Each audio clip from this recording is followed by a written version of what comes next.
नमस्कार, आदाब, अर्ज़े, सत श्री अकाल। स्वागत है आप सभी का चंद्र आईएएस के ऑफिशियल यूट्यूब चैनल पर। मैं हूं आपकी इंग्लिश फैकल्टी। आज मैं आपके लिए लेकर आई हूं एडजेक्टिव के बाकी बचे left over topics. That means कि हमने कल एडजेक्टिव डिस्कस किया था, मीनिंग ऑफ एडजेक्टिव किया था, बेसिक रूल्स डिस्कस किए थे, डिग्री ऑफ एडजेक्टिव डिस्कस किया था, राइट।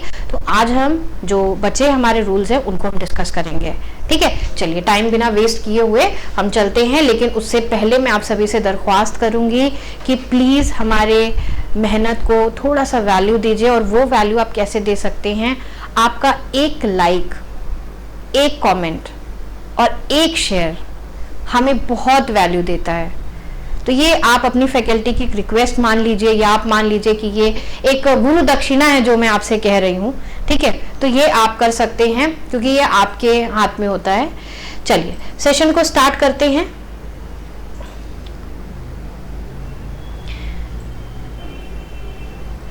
जो हमारा रूल नंबर 6 है, हमने कल डिग्री ऑफ एडजेक्टिव से रिलेटेड चीजें करी थी, है ना।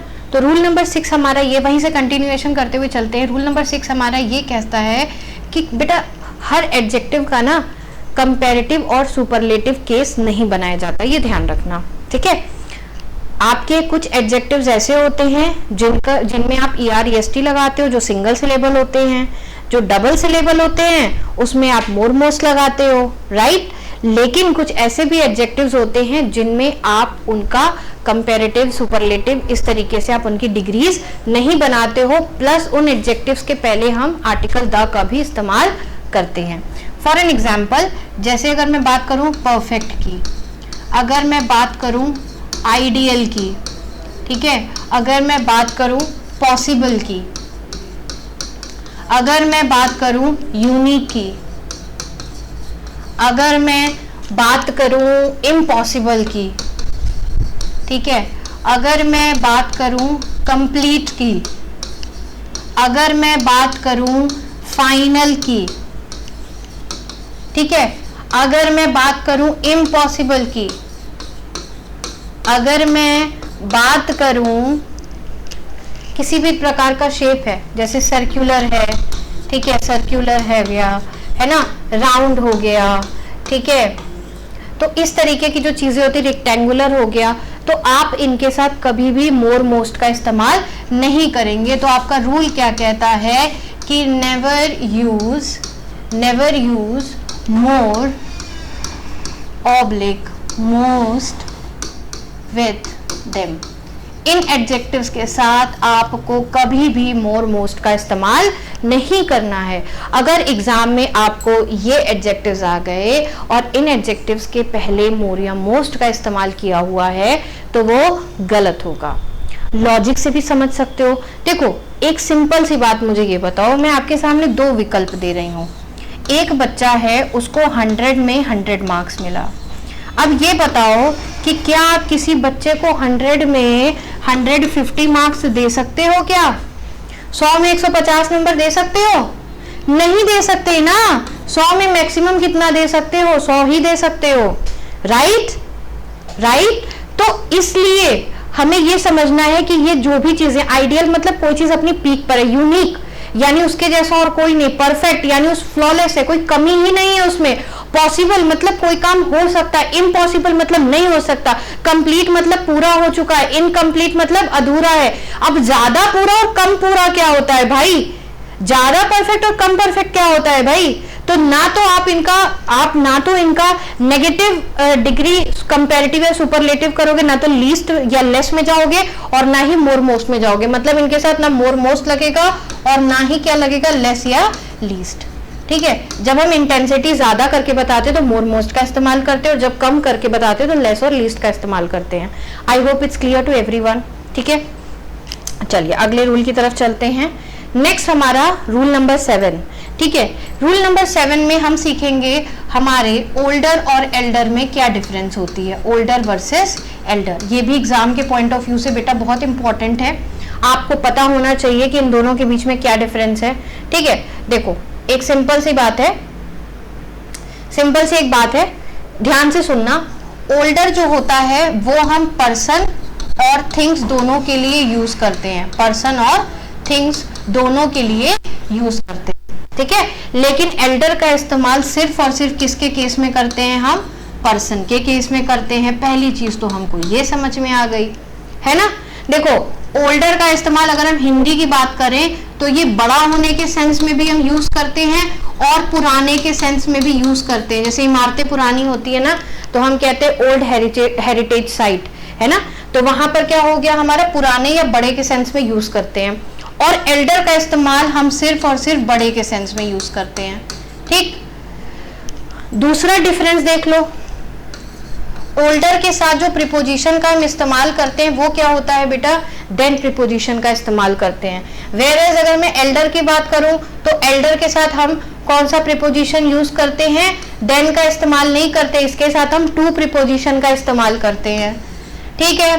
थर्ड पे आ जाओ। थर्ड डिफरेंस ये कहती है कि अगर मैं पर्सन की बात कर रही हूं, देखो थिंग में तो ये समझ में आ गया कि एल्डर तो थिंग्स में यूज होना ही नहीं है, वहां पर आपको सिर्फ और सिर्फ ओल्डर का इस्तेमाल करना है, राइट। लेकिन अगर पर्सन के सेंस में तो कैसे पहचानेंगे कि कब हमको पर्सन के केस में ओल्डर का इस्तेमाल करना है और कब हमने एल्डर का इस्तेमाल करना है? तो बेटा ओल्डर का इस्तेमाल आपने तब करना है जब वो कोई आपका रिलेटिव हो, other than blood relations, other than blood relations, other than blood relation कि जब भी हम बात करेंगे तो ये ध्यान रखो कि वहां पर हम किसका इस्तेमाल करेंगे? वहां पर हम इस्तेमाल करेंगे ओल्डर का। लेकिन जब हम ब्लड रिलेशन की बात कर रहे हैं, जब हम विद इन अ फैमिली की बात कर रहे हैं, तो ऐसे केस में बच्चा ध्यान रखो कि हमेशा आप एल्डर का इस्तेमाल करेंगे, आप ओल्डर का इस्तेमाल नहीं करेंगे, ठीक है। चलो इसको हम एक एग्जाम्पल से समझ लेते हैं, ठीक है। Ram is elder to Lakshman. Ram is elder to Lakshman. अब देखो बेटा कॉन्टेक्स्ट में कहीं से भी सेंटेंस में ये पता चल रहा है कि राम और लक्ष्मण जो हैं ये दोनों सगे भाई हैं, ये दोनों सिबलिंग्स हैं, कहीं से पता नहीं चल रहा है, कॉन्टेक्स्ट में ये क्लियर नहीं है। तो जब इस प्रकार का क्वेश्चन आ जाए, भाई लॉर्ड राम या गॉड राम या लॉर्ड लक्ष्मण, ये तो नहीं लिखा है, क्योंकि राम जी और लक्ष्मण जी आपस में भाई थे, है ना, ये तो हमारे रामायण में है। लेकिन असल जिंदगी की अगर हम बात करें तो हो सकता है कि कोई पर्सन ए है जो राम है और हो सकता है कि पर्सन बी है वो लक्ष्मण है ना, और कहीं से ये क्लियर नहीं हो रहा है कि ये दोनों क्या भाई हैं। तो ऐसे केस में आप एल्डर टू का इस्तेमाल नहीं करेंगे, यहाँ पर आप क्या लिखेंगे? ओल्डर देन लिखेंगे, ठीक है, क्योंकि कॉन्टेक्स्ट में कहीं भी नहीं दिया है कि राम और लक्ष्मण क्या हैं? सगे भाई हैं। अब बात करते हैं my brother. My brother is, अब आपके सामने विकल्प में आ जाएगा ओल्डर देन लिखा रहेगा, सपोज ओल्डर देन मी, ठीक है। My brother is older than me. सबसे पहले तो ये समझ लीजिए कि जब देन प्रीपोजिशन होता है तो उसके बाद जो प्रोनाउन होता है वो अपने सब्जेक्टिव केस को फॉलो करता है, देखते हुए कि उसका एंटीसीडेंट किस केस को फॉलो कर रहा है, ठीक है। लेकिन फिलहाल हमको यहाँ पर देखने की जरूरत क्या है कि ये तीनों चीजें क्या हैं, यहाँ पर गलत है। यहाँ पर क्या होगा? My brother is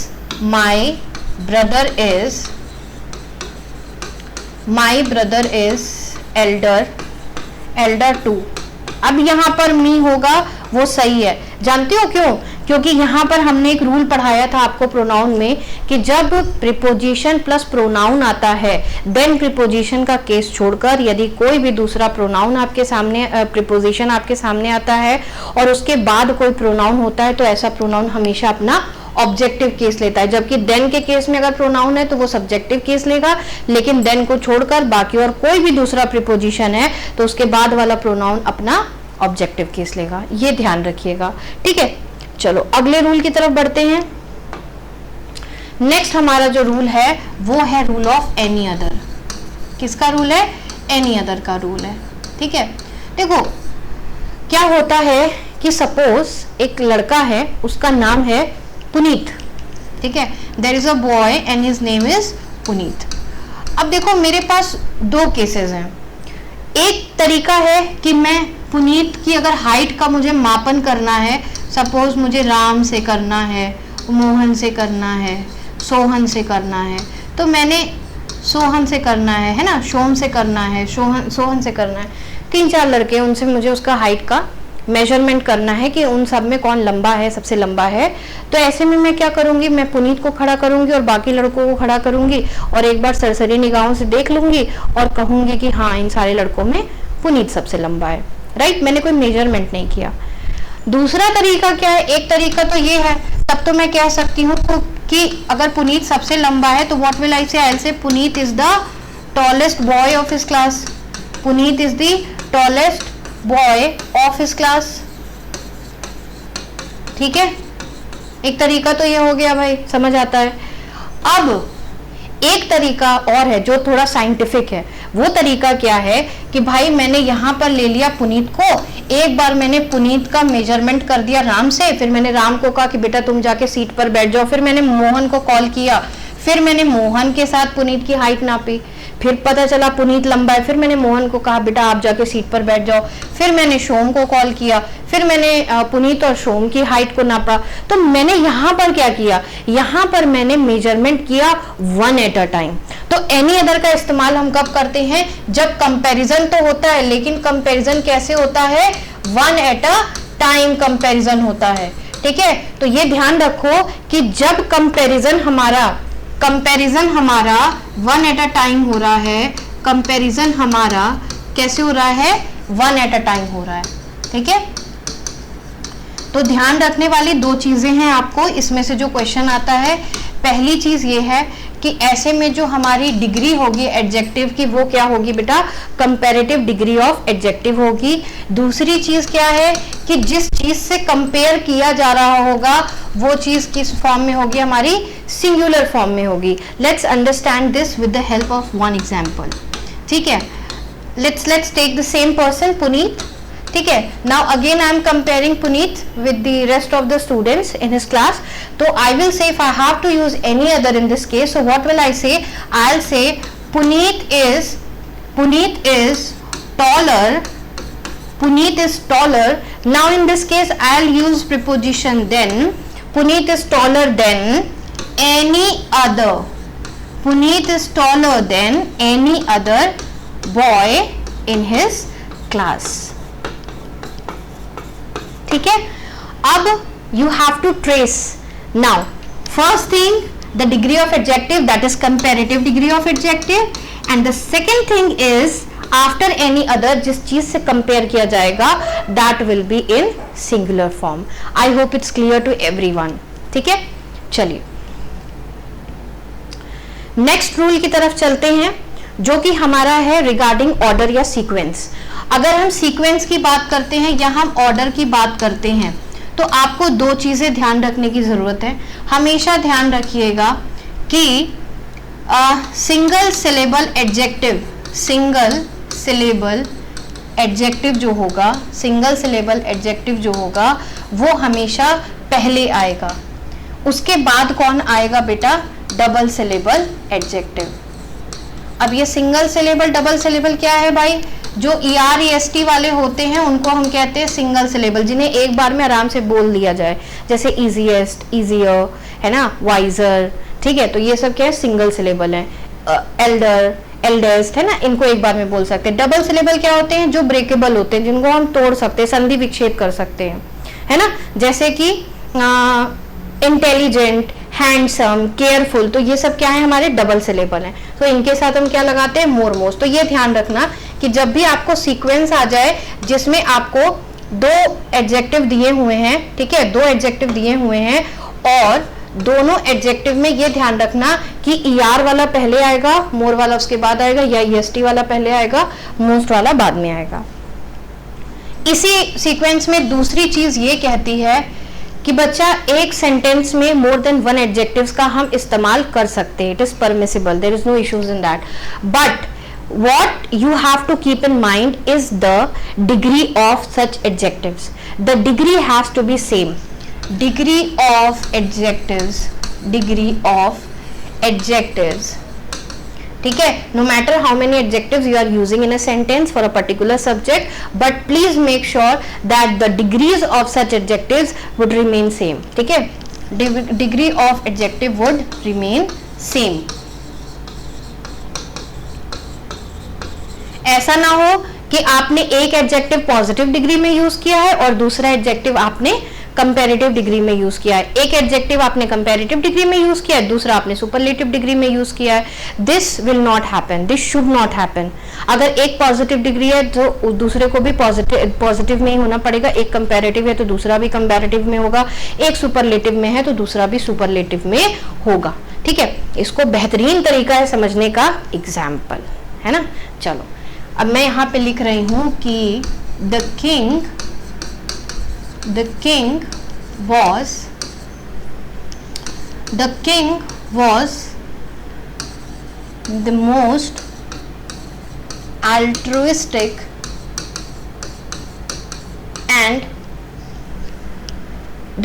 the most altruistic and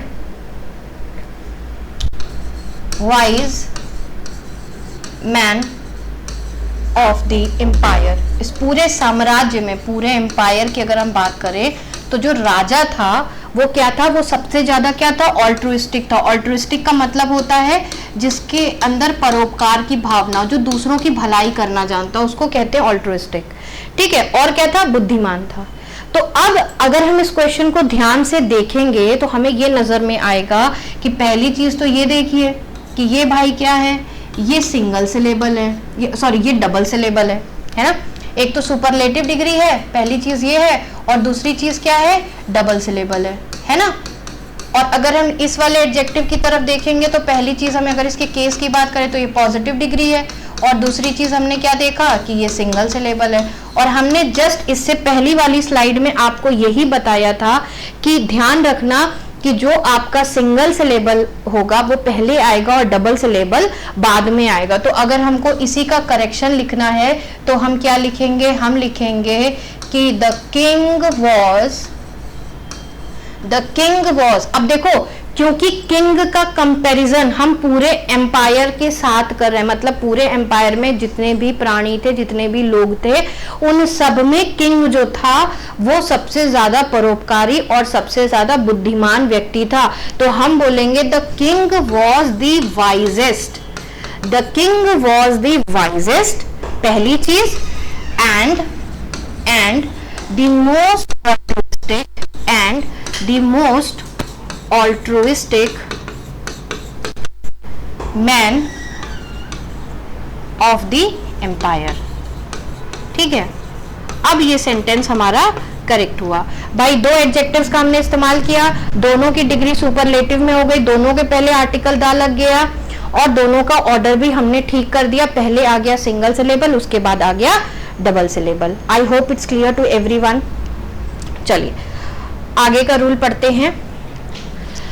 next rule हम समझेंगे इस तरीके से कि हमारे फ्यू वर्सेस लिटिल में क्या डिफरेंस होती है. फ्यू और लिटिल में क्या डिफरेंस होती है. देखो, फ्यू का मतलब भी होता है वही जो लिटिल का होता है, लेकिन इनके इस्तेमाल में डिफरेंस होती है. फ्यू का इस्तेमाल आप कब करेंगे, काउंटेबल नाउन के साथ करेंगे. किनके साथ करेंगे बेटा, काउंटेबल नाउन के साथ करेंगे. ठीक है, और लिटिल का इस्तेमाल कब करेंगे, हम अनकाउंटेबल नाउन के साथ करेंगे. ठीक है, अनकाउंटेबल नाउन के साथ लिटिल का इस्तेमाल करेंगे. अब इनमें तीन केसेस हमारे बनते हैं. ठीक है, एक बनता है फ्यू, एक बनता है अ फ्यू और एक बनता है द फ्यू. ठीक, अनकाउंटेबल के सेंस की अगर हम बात करें तो इसमें बनता है लिटिल, इसमें बनता है अ लिटिल और ये होता है द लिटिल. अब जो meaning few a few the few की होती है, same meaning little a little the little की होती है. The only difference that you have to keep in mind is कि फ्यू का इस्तेमाल काउंटेबल के केस में किया जाता है और लिटिल का इस्तेमाल अनकाउंटेबल के केस में किया जाता है. ठीक है, अब फ्यू का मतलब क्या होता है, फ्यू का मतलब होता है hardly anyone. Hardly, hardly someone या समथिंग, ठीक है, कोई भी चीज है वो हार्डली है, मतलब ऑलमोस्ट ना के बराबर है। अ फ्यू का मतलब होता है सम, और द फ्यू का मतलब होता है what ever is left, what ever is left, जो भी बचा कुचा है। सेम मीनिंग लिटिल के लिए होती है। लिटिल का मतलब भी होता है मतलब बहुत ही कम, ना के बराबर, है ना, ऑलमोस्ट, ऑलमोस्ट नथिंग। और अ लिटिल का मतलब क्या होता है, सम। भाई सम ऐसा एडजेक्टिव है जो आप काउंटेबल अनकाउंटेबल दोनों के साथ इस्तेमाल कर सकते हो।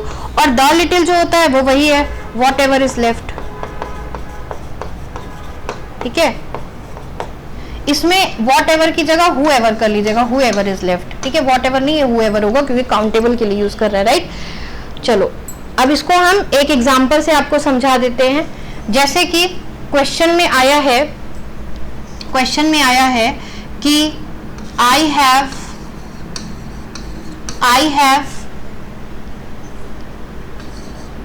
a little water, I have a little water to offer you, I have a little water to offer you, ठीक है। और नेक्स्ट है I have little water to offer you, ठीक है। तुम्हें देने के लिए मेरे पास थोड़ा पानी है, तुम्हें देने के लिए मेरे पास बिल्कुल पानी नहीं है। ये दोनों ही सेंटेंस अपने आप में क्या हैं, सही हैं, बस दोनों का कॉन्टेक्स्ट चेंज हो गया है ना।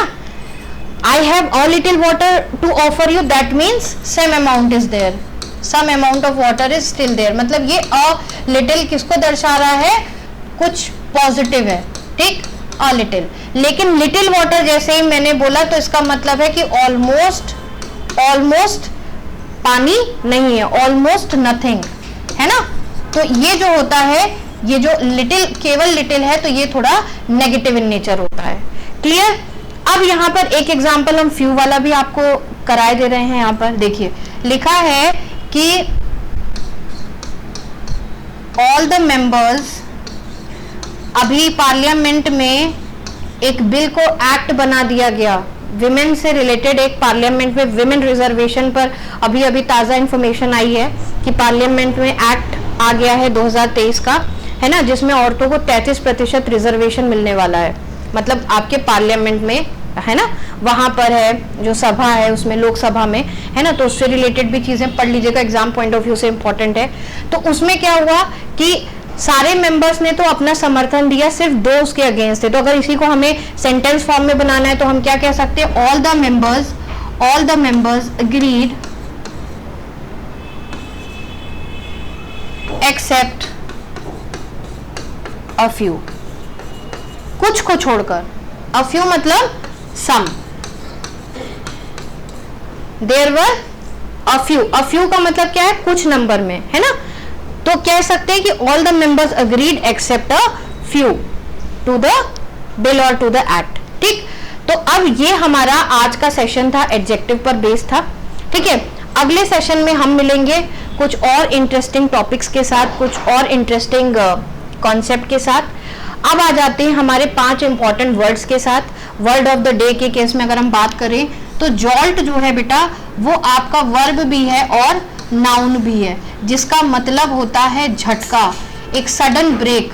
आप लोग कई बार गाड़ी में ट्रेवल करते हो, पब्लिक ट्रांसपोर्ट बस में ट्रेवल करते हो, तो बस में ट्रेवल करना मतलब हाय तौबा, it is just like roller coaster ride.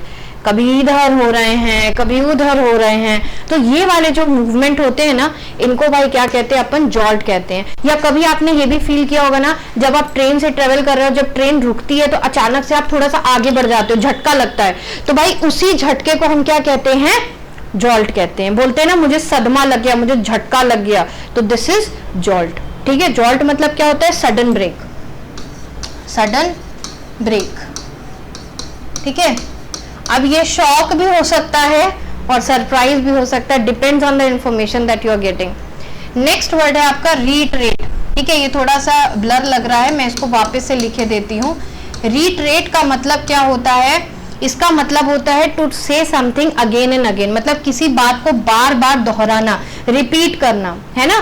तो रिपीटिशन कह सकते हो, है ना, रिपीटिशन कह सकते हो, to say something again and again, to say something again and again.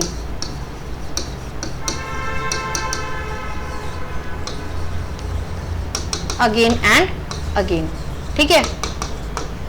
तो ये हमारा वर्ब हो गया रिट्रेट।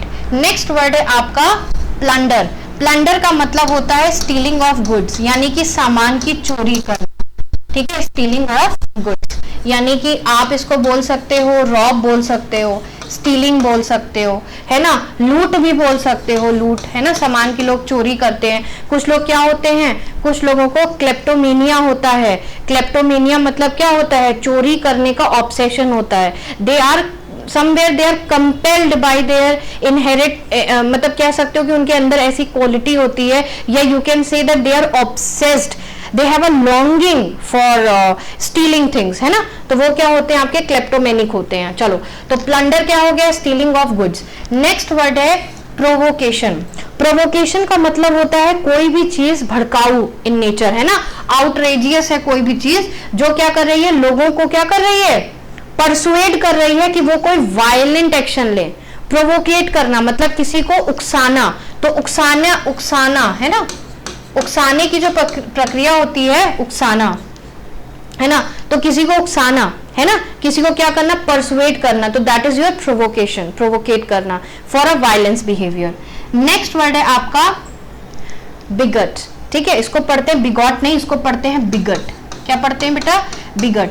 बिगट का मतलब क्या होता है, people have superstitious belief, people who are living with the traditional belief, they don't want to they don't want to accept anything new or anything apart from traditional things. They don't want to accept anything that's new, that's modern. They are happy with their outmoded way or style of living. So bigot मतलब कह सकते हो उसको, wicket जो है वो हमारे क्या होते हैं, जो हमारे बेसिकली कह सकते हो अंधविश्वास में जीते हैं, ठीक है। तो आप कह सकते हो कि people who are firm with their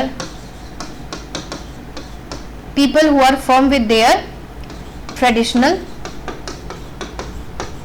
beliefs, जो लोग अपने बिलीव्स को लेकर के क्या होते हैं, फर्म डिटर्मिन्ड होते हैं, जो मिथ्स पर बिलीव करते हैं, है ना। जैसे लोगों का मानना है कि बिल्ली रास्ता काट दे तो आगे मत बढ़ो, अरे इंटरव्यू के लिए लेट हो रहे हो, एग्जाम के लिए लेट हो रहे हो, बिल्ली रास्ता काट गई है, यानी बिल्ली अगर रास्ते से चली गई तो एग्जाम देने नहीं जाओगे क्या, लोग बोलते हैं अनहोनी हो जाती है ना। या इस तरीके के सुपरस्टिशियस बिलीफ हैं। कुछ लोगों का तो ऐसा भी मैंने सुना है भाई, मतलब I am shock to know, और अच्छे अच्छे लिटरेट लोगों के मुंह से मैंने सुना है।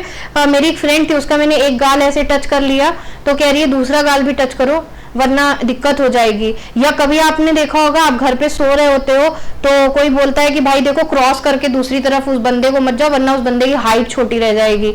मतलब भाई साहब मेरे को ना लॉजिक नहीं समझ में आया इन सारी चीजों के पीछे, है ना। I never got the logic, seriously मुझे कभी लॉजिक नहीं समझ में आया, क्योंकि भाई अपन लोग तो साइंटिफिक और लॉजिकल चीजों पे बिलीव करते हैं। बहुत सारी चीजें हैं जिनके पीछे लॉजिक है, बहुत सारी चीजें जिनके पीछे कोई लॉजिक नहीं है, लेकिन लोग ऐसा कहते हैं तो हम क्या करते हैं, हम उस चीज को मानते आ रहे हैं। अब जैसे दिवाली में कहते हैं कि आंख में काजल ना लगाओ तो दूसरे जन्म में छछूंदर बनोगे, पहले ये जन्म तो जी लो भाई, है ना। तो कहने का मतलब है ऐसे जो अपने ट्रेडिशनल जो बिलीव्स होते हैं विदाउट अंडरस्टैंडिंग द लॉजिक, अगर आप अपने बिलीव्स को लेकर एकदम फर्म डिटरमिन्ड हो तो ऐसे लोगों को हम क्या बोलते हैं, हम बिगट बोलते हैं, ठीक है। आपका आज का सेशन यहीं पर हम वाइंड अप कर रहे हैं। प्लीज बताइएगा कमेंट सेक्शन के थ्रू कि आपको आज का सेशन कैसा लगा। हमारे साथ जुड़े रहिए लेटेस्ट अपडेट्स के लिए। आप किसी भी प्रकार की गवर्नमेंट एग्जाम की तैयारी कर रहे हो, may that be IAS, PCS, UPPSC, RO, है ना, UPSI, SSC, बैंकिंग, ठीक है, और टेट हो गया, PET हो गया, ठीक है, और आप रेलवे RBI असिस्टेंट, मतलब any type of examination if you are preparing, we are one stop solution for all your problems.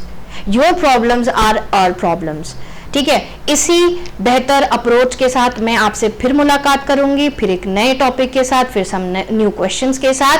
Till then take good care of yourself, have a great day, thank you, bye bye.